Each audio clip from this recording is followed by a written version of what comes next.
Welcome to The Explainer. I am absolutely thrilled you're here today because we're going to unpack something that literally has the power to transform every single conversation you have. I mean it.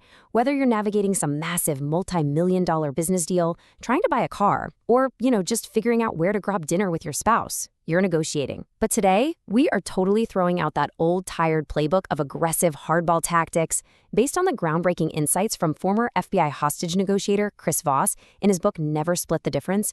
We're going to learn how to master our daily negotiations through the art of active discovery and mirroring. Let's just jump right in. Okay, so real quick, I want you to picture the absolute ultimate negotiator in your mind. Just visualize them right now. Who do you see? You're probably picturing this ruthless, fast-talking corporate shark in a really sharp suit, right? Like somebody just pounding their fist on a boardroom table, making wild demands, and totally refusing to back down. Honestly, we're kind of conditioned to think that the best negotiators are just the loudest, most uncompromising people in the room. But what if I told you the reality is actually the exact opposite? Yeah, it's Oprah Winfrey. Crazy, right? But when you really think about it, the language of negotiation is at its core a language of conversation and rapport. It's all about quickly establishing a relationship and getting people to open up and think together. And for decades, Oprah's daily talk show was just a literal masterclass in this exact skill. I mean, think about her setup. She was face-to-face with a total stranger, sitting in front of a massive studio audience with millions more watching at home. And yet, she consistently got these people to talk and keep talking until they were sharing these deep, dark secrets they'd kept hostage in their own minds for a lifetime. And often, it was totally against their own best interest to share them. How did she do it? Subtle verbal cues, intentional smiles, very specific downward voice inflections, and just deep empathy. Oprah didn't battle her guests, she discovered them. So let's dive into this, because this right here is the absolute foundational shift you need to make before we even touch on specific tactics. We literally have to rewire how we look in negotiation. It's not an argument. It's really not this grand confrontation where one person wins and the other goes home a loser. It's a conversational process. The second you shift your mindset from this is a battle to this is a process of discovery, you unlock just a completely different level of communication. Think about it like this. When you view a negotiation as a battle of arguments, what actually happens? Well, you get totally overwhelmed by all those voices in your own head. You start doing that selective listening thing where you only hear exactly what you want to hear, or worse, and we all do this, you're just busy formulating your next counterattack while the other person is still talking. But when you treat it as an act of discovery, you actually quiet all those internal voices. You make your soul 100% focus the other person and what they're saying. It is so freeing. You're no longer defending some fortress. You're simply an explorer, trying to map out the other person's reality. Now, the really crucial part here is how we handle what we think we know going in.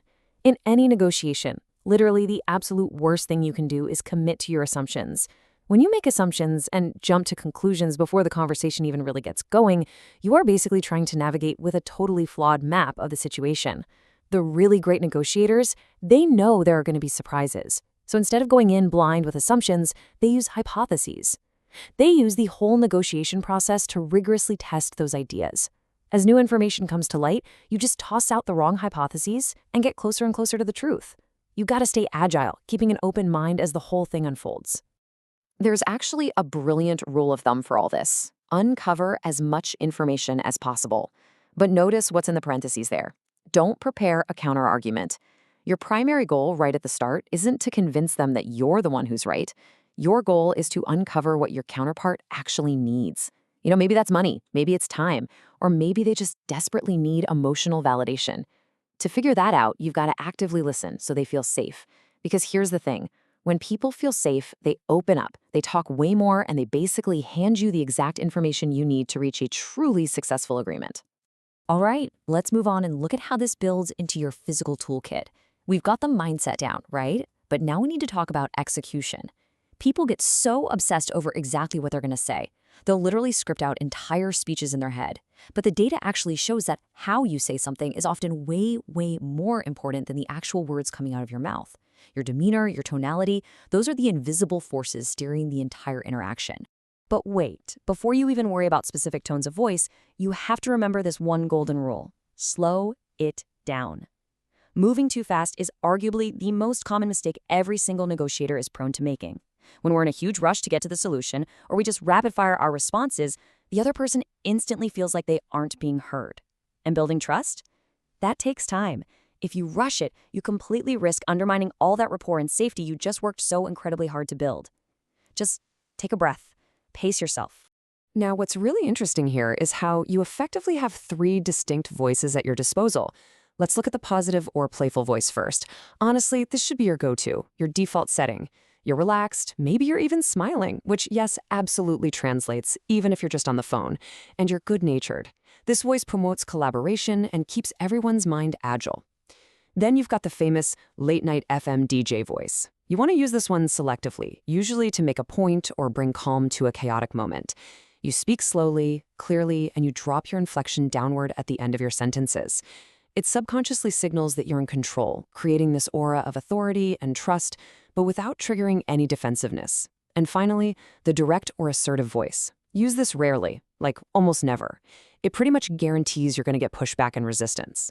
Okay, so if your tone of voice is the foundation, this next concept is your absolute superpower. It's what Chris Voss actually calls a real-life Jedi mind trick. We are talking about the magic of mirroring.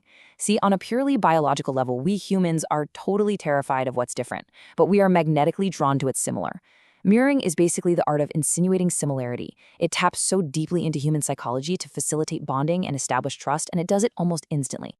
Let's be super clear about what we actually mean here, though, because when most people hear the word mirroring, they immediately think of body language, right? Like crossing your arms when the other person crosses theirs.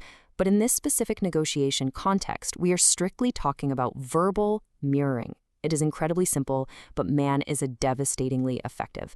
Mirroring is literally just repeating the last 3 words, or maybe the most critical 1 to 3 words of what your counterpart just said. That's it. You're just echoing their own words right back to them. So why in the world does something so ridiculously simple work so well? The effects are actually profound. When you copy someone's words, you're comforting them. You're helping them connect their own thoughts. When you mirror someone, they will instinctively elaborate on whatever they just said. It literally just keeps them talking. Plus, it buys you some crucial time to think and regroup without having to sit in this super awkward silence. But most importantly, it's this brilliant, sneaky way to gather more information and encourage them to reveal their strategy, all while allowing you to effectively disagree without ever sounding disagreeable. You aren't flat out saying no, you're just gently echoing their statement, which naturally prompts them to explain themselves a bit more. And this brilliantly illustrates how we take all this theory and actually put it into practice. We've talked about adopting that discovery mindset, breaking out the late-night FM DJ voice, and using that Jedi mind trick of verbal mirroring. But how do you sequence all that in a real, live, unscripted conversation? Well, there's a highly actionable 5-step framework that stitches all of this together seamlessly. Let's walk right through it. All right, here is your battle plan. Or actually, scratch that. It's your discovery plan. Step 1, drop into that late-night DJ tone. Calm, slow, downward inflection. Step 2, start your sentence with, "I'm sorry." This immediately disarms the other person and earns you the benefit of the doubt right out of the gate. Step 3, hit them with the mirror. Repeat those critical 1 to 3 words they just said. Now, step 4.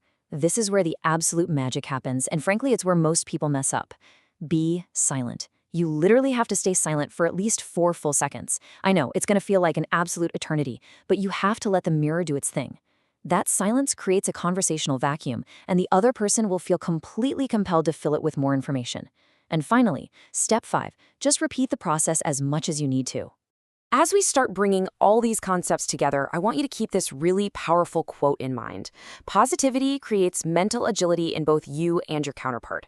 Everything we've been talking about today, dropping that defensive battle mindset, actively listening, using a playful default voice, mirroring to build trust, it all serves one massive purpose: creating a safe, positive environment. When people are in a positive frame of mind, their brains actually work faster. They're way more likely to collaborate and solve problems with you instead of just fighting and resisting everything you say. By making your counterpart genuinely feel safe and understood, you unlock the exact information you need to reach some truly incredible outcomes. So, the theory is all laid out, and you've got the tools right there in your hands. And the best part about these techniques, you don't have to wait for some high-stakes hostage situation or a massive boardroom showdown to try them out. You can literally use them today. So I'm going to leave you with this final provocative thought.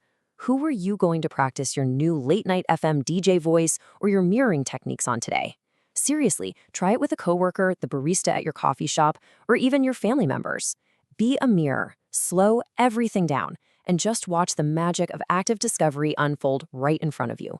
Thanks for joining me on this explainer, and hey, happy negotiating.